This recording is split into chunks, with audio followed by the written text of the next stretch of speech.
Hello everyone and welcome to my workshop. I'm Diane Deziel, and today I'm going to bring you to the very beginning of every good pattern, which is having good blocks to start with.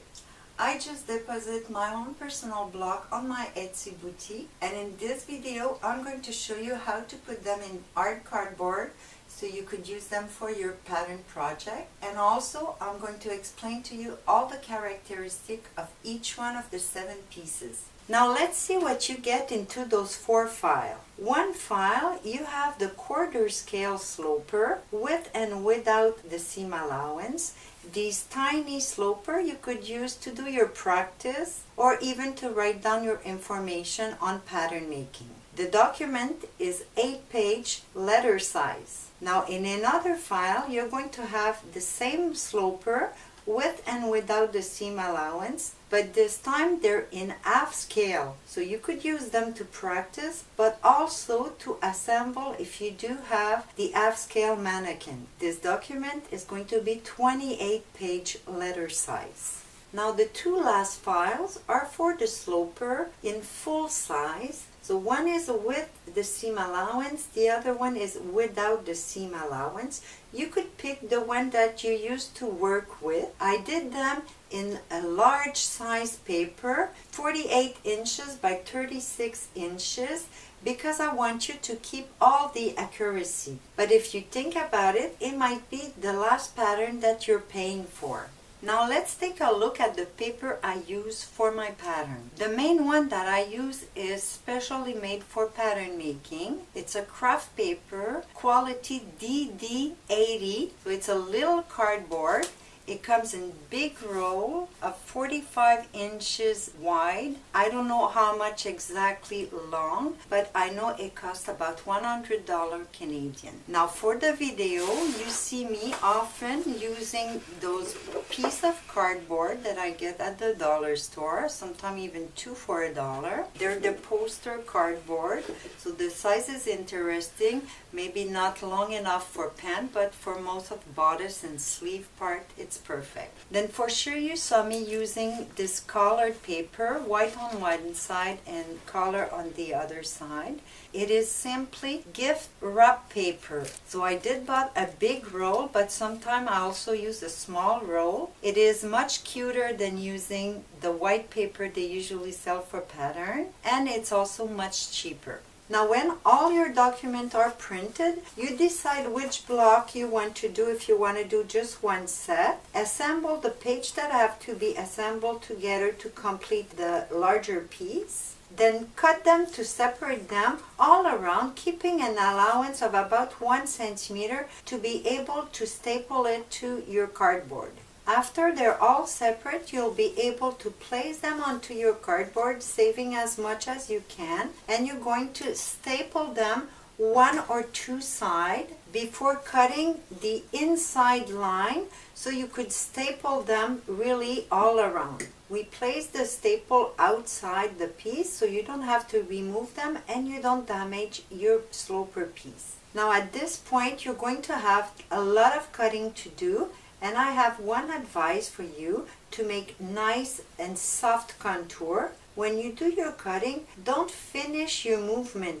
I mean, don't go all the way to the end of your scissors. Finish a little bit before, open the scissors again, and just continue. This way your sides are going to be all nice and clean. When you finish your cutting, make sure you indicate all the information like the dart, the grain line on the piece that have the grain line, and also all the seam line if you're doing the block with the seam allowance. Then one piece at a time, you're going to re-put the information on each sloper so you're sure that there's no confusion, especially between the blocks with and without the seam allowance. Don't forget also to indicate the size. They're all size 1/10, even the half scale. Now let's take a look at the piece, starting with the skirt block. So you have two pieces for the skirt. One is the back and one is the front. And the main difference is the length of the dart, that you could see it's much longer in the back than it is in the front. Also, if you look at the width of the skirt, you're going to notice that the back skirt is smaller or narrower than the front, about a seam allowance difference. Now on these little block, you could see that I traced an extra line. This is the hip line that you could trace 90 degrees from center, front or back, touching your hip notch that you have on the side seam. The block with seam allowance could be used as a pattern as well.